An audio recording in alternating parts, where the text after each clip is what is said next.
Hello বন্ধুরা, চলে এসেছি ছোট্ট ব্লগ নিয়ে। আজকের মেনু হলো ডিমের কষা আর উচ্ছে দিয়ে সর্ষে দিয়ে করব। তা ডিমটা সেদ্ধ করে নামিয়ে ফেলেছি, কড়াটা আবার বসিয়ে দিয়েছি। এবার উচ্ছেটাকে হালকা ভেজে নেবো লাল লাল করে। কড়াটা গরম হয়ে গেছিলো, তেল দিয়ে দিয়েছি, তেলটা গরম হয়ে গেছে। এবার কেটে রাখা উচ্ছেগুলো দিয়ে দেবো। উচ্ছেগুলো দিয়ে দিয়েছি, উচ্ছেগুলো আমি এইভাবে ছোটো ছোটো করে কেটেছি। হালকা পরিমাণে হলুদ আর নুন দিয়ে দিয়েছি। উচ্ছেটা একটু ভেজে নেবো। নুনটা আবার ব্যবহার করবো, ওখানে সামান্য পরিমাণে ব্যবহার করেছি। উচ্ছেটা আমার হালকা ভাজা হয়ে গেছে, এবার নামিয়ে ফেলবো। কড়াতে আবার তেল দিয়ে দিয়েছি। এবার চেরাই করে রাখা কাঁচা লঙ্কা আর টমেটোটা দিয়ে দেবো। হালকা পরিমাণে পেঁয়াজ, টমেটো আর চেরাই করা কাঁচা লঙ্কা দিয়ে দিয়েছি। আপনারা চাইলে পেঁয়াজটা নাও দিতে পারেন। এবার হালকা ভেজে নেব। মশলাগুলো দিয়ে দিয়েছি। এখানে আমি সাদা সর্ষে আর কাঁচা লঙ্কা পেস্ট করে নিয়েছিলাম একসাথে, হলুদের গুঁড়ো, স্বাদ অনুযায়ী লবণ আর কাশ্মীরি জিরা লঙ্কা। এবার মশলাগুলোকে ভালো করে কষিয়ে নেব যতক্ষণ না তেল ছাড়ে। ভেজে রাখা উচ্ছেটা দিয়ে দিয়েছি, ভালো করে নেড়ে ছেড়ে জল দিয়ে দেবো। জল দিয়ে দিয়েছি।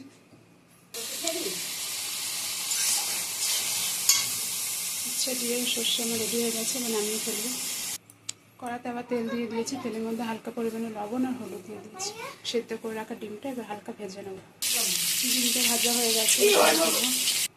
কড়াতে আবার তেল দিয়ে দিয়েছি, ফোড়নে জিরে আর তেজপাতা দেবো।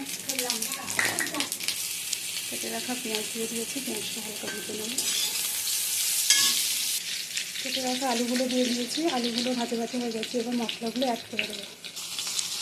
মশলাগুলো দিয়ে দিয়েছি। এখানে আমি আদা, রসুন, কাঁচা লঙ্কা, পেঁয়াজ আর টমেটো সব পেস্ট করে নিয়েছি। আর গুঁড়ো মশলার মধ্যে আপনার জিরের গুঁড়ো, ধনের গুঁড়ো, কাশ্মীরি গুঁড়ো লঙ্কা, হলুদ আর স্বাদ অনুযায়ী লবণ।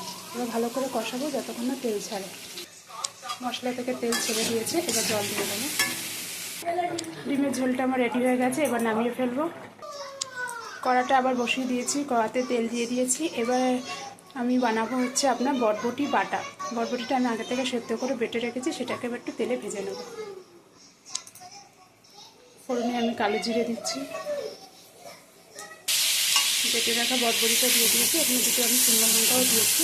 এবার ভালো করে এটা ভাজবো যতক্ষণ না জলটা শুকিয়ে যায়। আর একটু মশলা অ্যাড করবো এর মধ্যে।